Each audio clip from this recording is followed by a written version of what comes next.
ಸ್ವಲ್ಪ ಉಳಿದಿದೆ ಸೃಷ್ಟಿಖಂಡದಲ್ಲಿ. ಹಾಗಾಗಿ ಅದನ್ನು ಮತ್ತೆ ನೋಡಿದರೆ ಸೃಷ್ಟಿಖಂಡವನ್ನು ಸಾಮಾನ್ಯವಾಗಿ ಹೆಚ್ಚಿನ ವಿಷಯಗಳನ್ನು ಸ್ಪರ್ಶ ಮಾಡಿದ ಹಾಗಾಗ್ತದೆ. ಇನ್ನೂ ಸ್ಪರ್ಶ ಮಾಡದೇ ಬಿಟ್ಟ ವಿಷಯಗಳು ತುಂಬ ಇದ್ದಾವೆ. ಮುಖ್ಯವಾದ್ದು ಎಲ್ಲವನ್ನು ಸ್ಪರ್ಶ ಮಾಡಲಿಕ್ಕೆ ಪ್ರಯತ್ನ ಮಾಡಿದ್ದೇನೆ. ನಿನ್ನೆ ಪಿತೃಗಳನ್ನು ಆರಾಧನೆ ಮಾಡುವ ಬಗ್ಗೆ ಹೇಳ್ತಾ ಇದ್ದೆ. ಮಾತಾಪಿತೃಗಳನ್ನು ಗೌರವಿಸಬೇಕು, ಅವರನ್ನು ಪೂಜಿಸಬೇಕು. ಅವರನ್ನು ಪೂಜಿಸಿದರೆ ಬೇರೆ ಯಾರನ್ನೂ ಪೂಜಿಸುವ ಅವಶ್ಯಕತೆ ಇಲ್ಲ. ಎಲ್ಲ ದೇವತೆಗಳು, ಎಲ್ಲ ತೀರ್ಥಗಳು ತಂದೆ ತಾಯಿಯರ ಒಳಗಿದ್ದಾವೆ. ಹಾಗಾಗಿ ಅವರನ್ನು ಸ್ಮರಿಸಬೇಕು, ಅವರಿಗೆ ಕೃತಜ್ಞರಾಗಿರಬೇಕು ಅಂತ ಪುರಾಣ ಹೇಳ್ತದೆ. ಹೇಳಿ ಹಾಗೆ ಮಾಡಿದರೆ ಏನು ಫಲ ಅದನ್ನು ಕೂಡ ಪುರಾಣ ಹೇಳ್ತದೆ.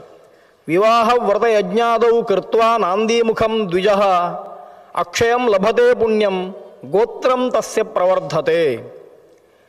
ಎಷ್ಟೋ ಕೆಲಸಗಳನ್ನು ನಾವು ಒಂದು ಗೌಣ ಕೆಲಸ ಅಂತ ಮಾಡಿ ಮುಗಿಸ್ತೇವೆ. ಅದು ಮುಖ್ಯವಾದದ್ದಲ್ಲ, ಅದನ್ನು ಗೌಣ ಅಂತ ನಾವು ಎಣಿಸ್ಕೊಳ್ಳುವುದು. ಆದರೆ ಅದು ಮುಖ್ಯವಾಗಿರ್ತದೆ ಅಂತ ನಮ್ಗೆ ಗೊತ್ತಿರುವುದಿಲ್ಲ. ಅದು ಗೊತ್ತಿರುವಾಗ ಆ ಕೆಲಸ ಮಾಡಿ ಮುಗಿದಾಗಿರ್ತದೆ. ಸಣ್ಣ ಕೆಲಸ, ನೋಡ್ಲಿಕ್ಕೆ ಸಣ್ಣ ಕೆಲಸ, ಅದು ಒಂದು ಆಗಬೇಕಲ್ವ ಅಂತ ಅದನ್ನು ಮಾಡ್ತೇವೆ. ಅದಾದ ಮೇಲೆ ಗೊತ್ತಾಗ್ತದೆ ಅದು ತುಂಬ ಮುಖ್ಯವಾದ್ದು ಅಂತ.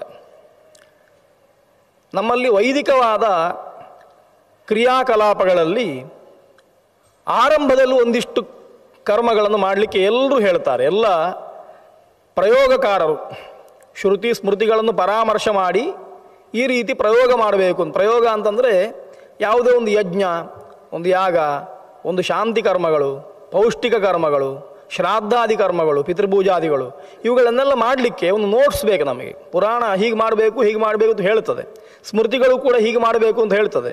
ಆದರೆ ಸ್ಮೃತಿಯ ಪುಸ್ತಕವನ್ನು ಹಿಡ್ಕೊಂಡು ಆ ಕೆಲಸ ಮಾಡಲಿಕ್ಕೆ ಆಗೋದಿಲ್ಲ. ಯಾಕೆ ಅಂತಂದರೆ ಕೊನೆಗೆ ಮಾಡುವುದನ್ನು ಮೊದಲು ಹೇಳ್ತದೆ, ಮೊದಲು ಮಾಡುವುದನ್ನು ಕೊನೆಗೆ ಹೇಳ್ತದೆ ಸ್ಮೃತಿಗಳು. ಯಾವತ್ತೂ ಕೂಡ ಪುರಾಣ ಸ್ಮೃತಿಗಳಲ್ಲಿ ಎಲ್ಲ ಕ್ರಿಯಾಕಲಾಪಗಳು ನೇರ ಬರುವುದಿಲ್ಲ. ಯಾಕೆಂತಂದರೆ ಅವರಿಗೆ ಅದರ ಅಗತ್ಯ ಇಲ್ಲ, ಹಾಗೆ ಹೇಳುವ ಅಗತ್ಯ ಇಲ್ಲ ಅವರಿಗೆ ಮುಖ್ಯವಾದ ವಿಷಯಗಳನ್ನು ಮಾತ್ರ ಹೇಳಲಿಕ್ಕಿರುವಂಥದ್ದು. ಹಾಗಾಗಿ ಹೇಳ್ತಾ ಹೋಗ್ತಾರೆ. ನಾವು ಪ್ರಯೋಗಕ್ಕೆ ಇಳಿದಾಗ ಶ್ರಾದ್ದ ಮಾಡಬೇಕು ಅಂತ ಪುರಾಣ ಹೇಳ್ತದೆ. ಶ್ರಾದ್ದವನ್ನು ಹೀಗೆ ಮಾಡಬೇಕು ಅಂತ ವಿಧಾನಗಳನ್ನು ಹೇಳ್ತದೆ, ಲಕ್ಷಣಗಳನ್ನು, ದ್ರವ್ಯಗಳ ಲಕ್ಷಣಗಳನ್ನೆಲ್ಲ ಹೇಳಿತು. ಆದರೆ ಅದನ್ನು ನಾನು ಆರಂಭ ಮಾಡ್ತೇನೆ ಅಂತ ಅಂದ ಕೂಡಲೇ ಎಲ್ಲಿಂದ ಆರಂಭ ಮಾಡಬೇಕು ಅಂತ ಗೊತ್ತಾಗುವುದಿಲ್ಲ.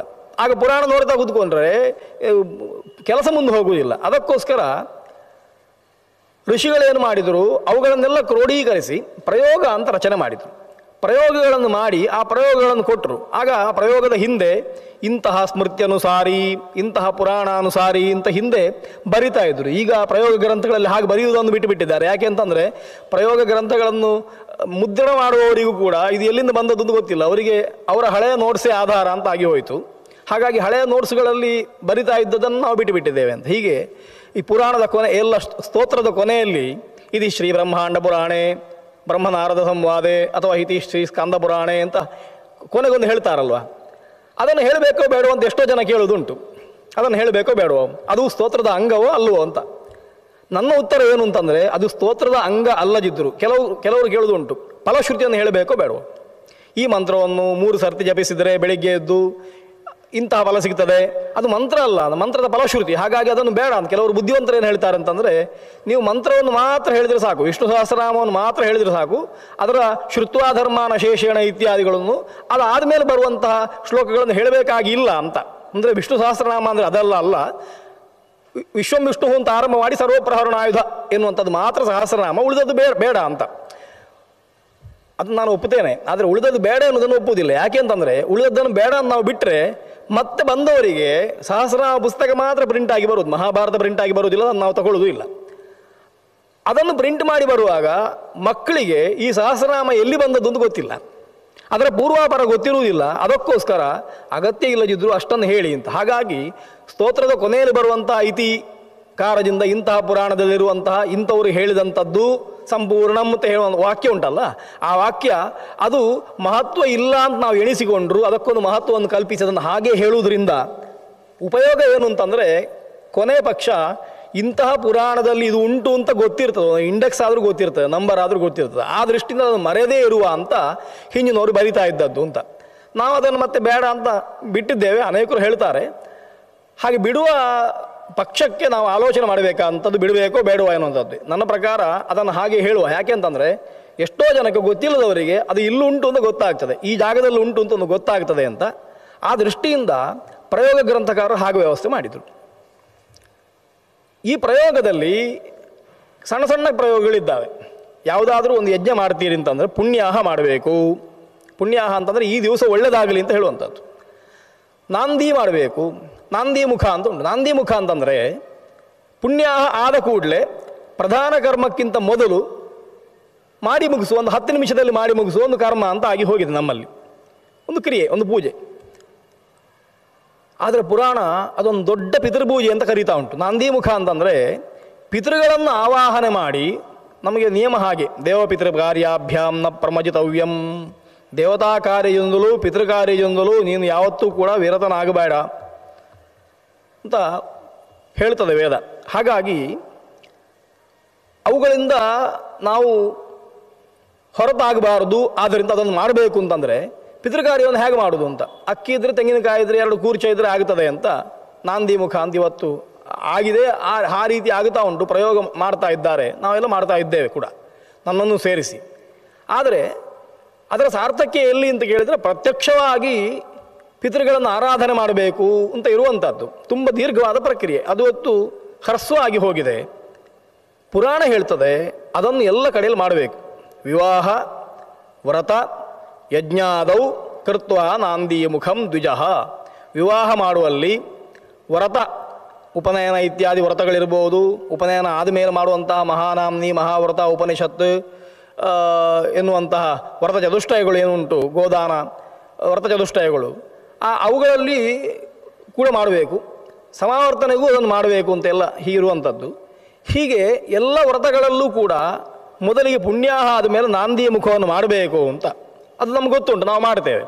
ಮಾಡಿದರೆ ಏನು ಫಲ ಅಂತಂದರೆ ಅಕ್ಷಯಂ ಲಭತೆ ಪುಣ್ಯಂ.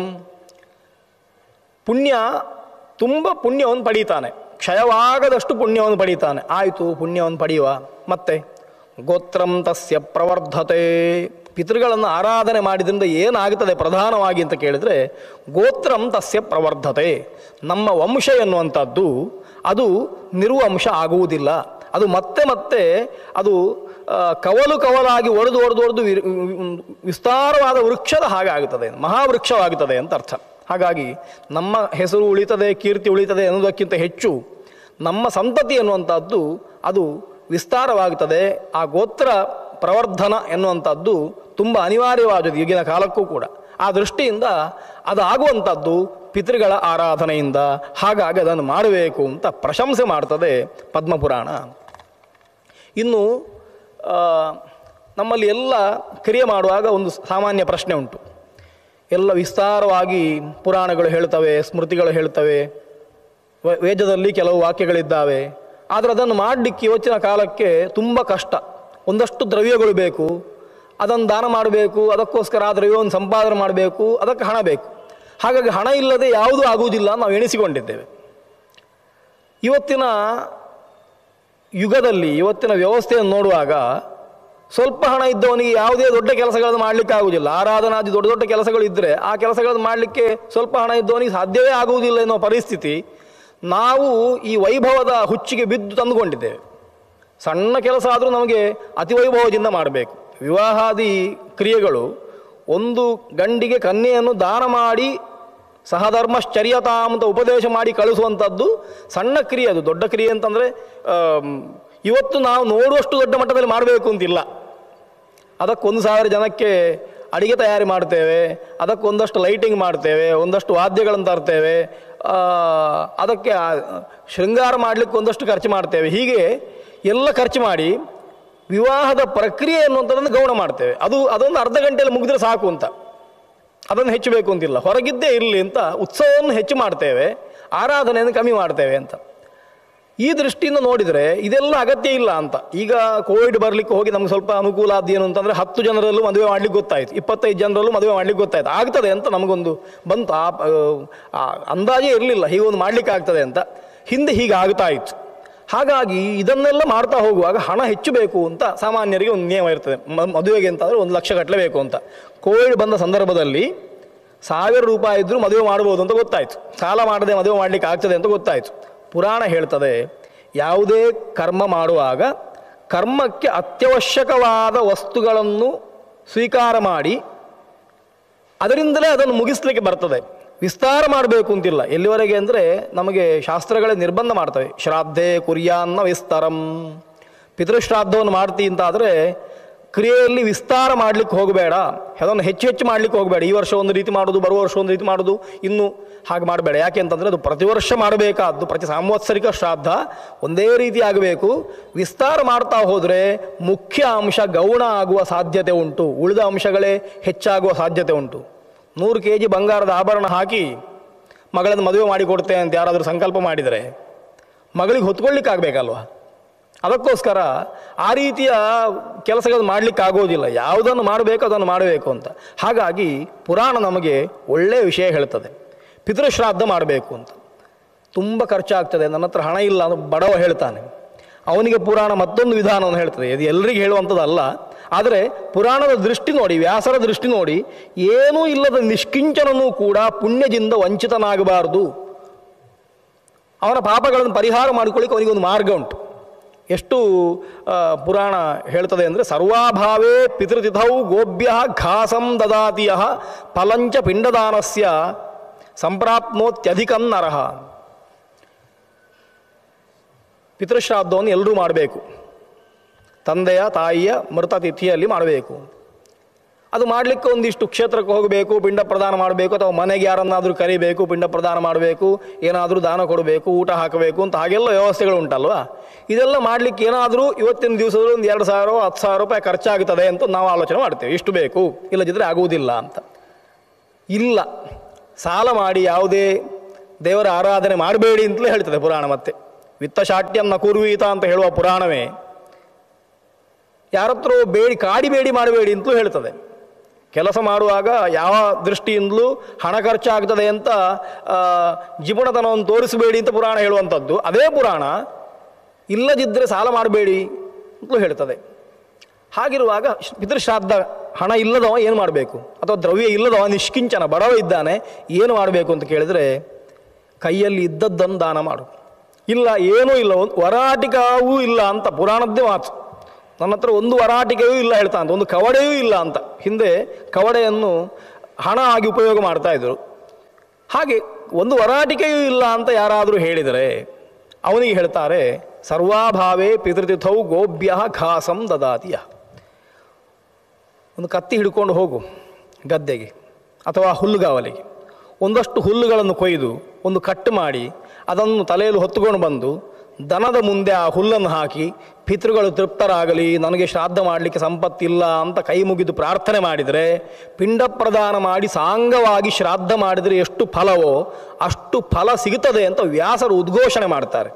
ಇದಕ್ಕಿಂತ ದೊಡ್ಡ ಧೈರ್ಯ ನಮಗೆ ಯಾವುದು ಬೇಕು? ವ್ಯಾಸರ ಮಾತೇನು ಅಂತಂದರೆ, ಏನಾದರೂ ಮಾಡಿ ಧರ್ಮ ಕಾರ್ಯವನ್ನು ಬಿಡಬೇಡ.